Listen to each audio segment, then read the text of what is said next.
அனைவருக்கும் வணக்கம். அனைத்து முன்னோர் நண்பர்களுக்கு என்னுடைய அன்பார்ந்த ஆரோக்கியமான காலை வணக்கம். இன்றைய அதிகாரம் அழுக்காராமை குறளின் எண் 161வது குறளும் 162வது குறள் தான் நான் இப்போ உங்களுக்காக சொல்ல போகிறேன். 161வது குறள் என்னதுன்னு பார்த்தீங்கன்னா, ஒழுக்காரா கொள்க ஒருவன் தன் நெஞ்சத்து அழுக்காரா இயலாது இயல்பு. இதனுடைய பொருள் என்னன்னு பார்த்தீங்கன்னா, இப்போ ஒருத்தன் உயர்ந்துட்டானே அப்படிங்கிறத பார்த்து நம்ம பொறாமப்படக்கூடாது. ஒரு மனிதன் பொறாமப்படனா வாழணும். எப்பயுமே அந்த மனிதனுக்கு எந்த ஒரு சமயத்துமே பொறாமைங்கிறது இருக்கவே கூடாது. இப்போ அவன் உயர்ந்துட்டானா, சரி நம்மளும் உயர முயற்சி பண்ணுவோம், அவனை பார்த்து நம்ம பொறாமப்படக்கூடாது அப்படிங்கிற ஒரு எண்ணம் தான் ஒரு மனிதர்கிட்ட இருக்கும். அதான் ஒரு ஒழுக்கத்துக்கு சிறந்த குணம்.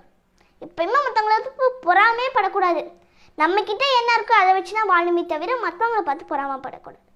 பொறாமப்பட்டோன்னா இந்த உலகத்தில் நம்ம எவ்வளோ விஷயங்கள் சாதிச்சாலும் அதனால எந்த ஒரு பயனும் இல்லை.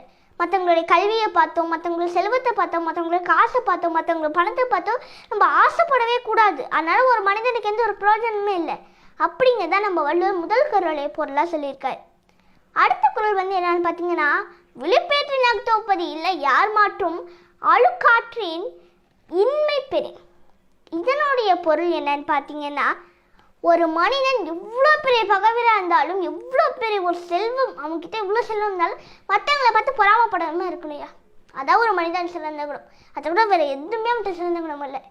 பொறாமப்பட்டானா அவனுக்கு எந்த விஷயமே சாதிக்கவே வராது. அவன் பொறாமப்படாமல் தாங்கிட்ட என்ன இருக்கோ அதை வச்சு ஒரு சிறந்த முறையில் தாங்க வாழணுமே தவிர மற்றவங்களை பார்த்து பொறாமப்படக்கூடாது.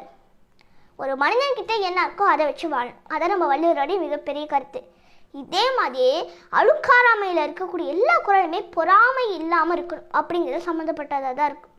இப்போ இந்த அளவுக்கு என்னுடைய ஃபேஸ்புக்கு நான் போடக்கூடிய ஒவ்வொரு நல்ல பதிவுகளுக்கும் சப்போர்ட் பண்ணக்கூடிய எல்லாருக்குமே என்னுடைய அன்பார்ந்த நன்றிகள். கண்டிப்பாக நான் தொடர்ந்து இதுபோல் நிறைய நல்ல விஷயங்களும் கூட பகிர்ந்துப்பேன்.